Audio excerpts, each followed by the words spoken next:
A very good morning to all of you. Myself Najish Chani from Department of B Physiotherapy in Suresh Gyanwar University. Myself Nikki Kumari. I am final year student BPT Suresh Gyanwar University. And our topic is physiotherapy role in amputation, Jaipur Food under the guidance of Dr. Gaurav sir. So first of all हम ये जानेंगे कि amputation होता क्या है। Amputation उसे कहते हैं इट इज अ पार्शियल और total removal of the limb from the body parts. There will be many causes of amputation like road traffic accident, necrosis, gangrene, severe case of infection, tumour, trauma, fall from height, fall from tree, any crushing injury, any diabetes condition, any severe condition in which the limb of the patient is severe affected and it will be impossible to regain the function of the limb. So in that condition we will go for the amputation. So here we can see in first stage patient को amputation हो रखा है above knee amputation. There are many levels of amputation in upper limb. There is shoulder disarticulation, above elbow amputation, elbow disarticulation, below elbow amputation, and in lower limb also there is a level of amputation like hip disarticulation, above knee amputation, and knee disarticulation, below knee amputation, Sims amputation, Chopard amputation. There are many levels of amputation in upper and lower limb. So in first case patient जो है वो bed पे लेटा हुआ है after the amputation. तो physiotherapy role amputation के बाद जस्ट 2 to 3 डेज के बाद स्टार्ट होता है। सीवियर केस में पेशेंट को 2 टाइप की प्रॉब्लम्स आती है स्टार्टिंग में। एक तो होता है फैंटम पेन और दूसरा होता है पेशेंट को खुद की normal activities of daily life जो होती है वो पेशेंट की हैम्पर हो जाती है। तो उसे सही करने के लिए फिजियोथेरेपी का बहुत ज़्यादा इंपॉर्टेंट रोल होता है।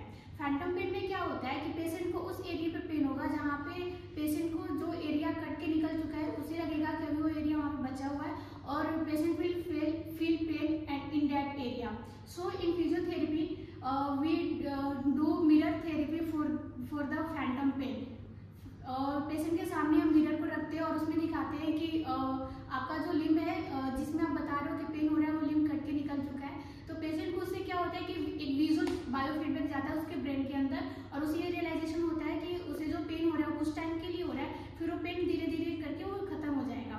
फिर सेकेंड फेज में हम क्या करते हैं कि पेशेंट को mobility aids with the help of mobility aids patient को हम चलना सिखाते हैं और आफ्टर एम्पुटेशन जो पार्ट बचता है उसे हम स्टम्प बोलते हैं। फिजियोथेरेपी का रोल स्टम्प पे ये होता है कि उसके स्ट्रेंथनिंग करवाना, मसल्स के स्ट्रेंथनिंग करवाना, रेंज ऑफ मोशन बढ़ाना और फिर जो अनअफेक्टेड लिम्ब है अनअफेक्टेड लिम्ब का स्ट्रेंथनिंग करवाना, रेंज ऑफ मोशन बढ़ाना और फिर पेशेंट को इस तरह से उसका कॉन्फिडेंट बिल्डअप करना ताकि वो जो एम्पुटेशन से पहले जो उसका कंडीशन था वो फिर से उसको रीगेन कर पाए। तो सेकेंड फेज में हम पेशेंट को क्रचेस के एक्सिलरी क्रचेस के हेल्प से उसको चलना सिखाएंगे और इसको पैरेलल बार पे भी दिखाएंगे। पैरेलल बार एक तरह का मोडिलिटी होता है जिसमें कि हम स्टेज बनाते हैं और स्टेज के सामने मिरर रखते हैं और पेशेंट को बोलते हैं स्टेज पे चलने के लिए और सामने जो मिरर होता है उस पर वो अपना गेट पैटर्न देखता है जिससे उसको विजुअल बायोफीडबैक जाता है। तो हम अभी डेमोन्स्ट्रेट करके दिखाएंगे कि हम क्रचेस की हेल्प से कैसे पेशेंट को हम दिखाते हैं।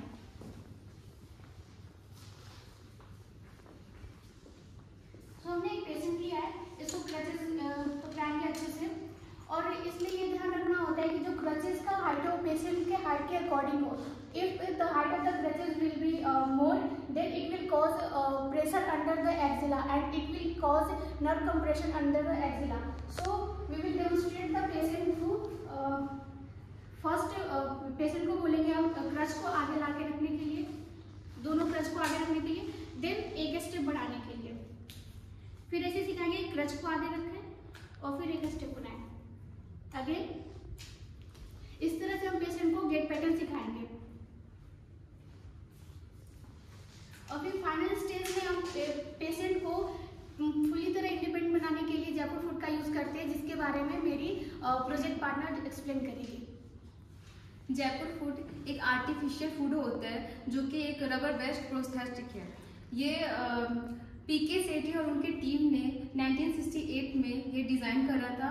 जयपुर फूड का नेम जयपुर फूड इसलिए पड़ा क्योंकि जयपुर इंडिया में ही इसका ओरिजिन हुआ है। ये उन लोगों के लिए जो एक्सीडेंट वगैरह और किसी डिजीज की वजह से अपना लिंग पार्ट खो चुके होते हैं, ये उन्हें सपोर्ट करना और इंडिपेंडेंट बनाता है।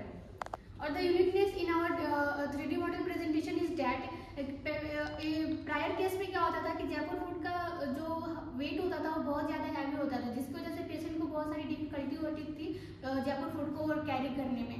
बट नाउ हमने इसमें ये यूनिकनेस किया है कि जो जयपुर फूड है उसका वेट बहुत कम कर दिया, जिसकी वजह से पेशेंट उसको इजीली पहन सकता है और फिर इजीली वॉकिंग कर सकता है और रनिंग कर सकता है।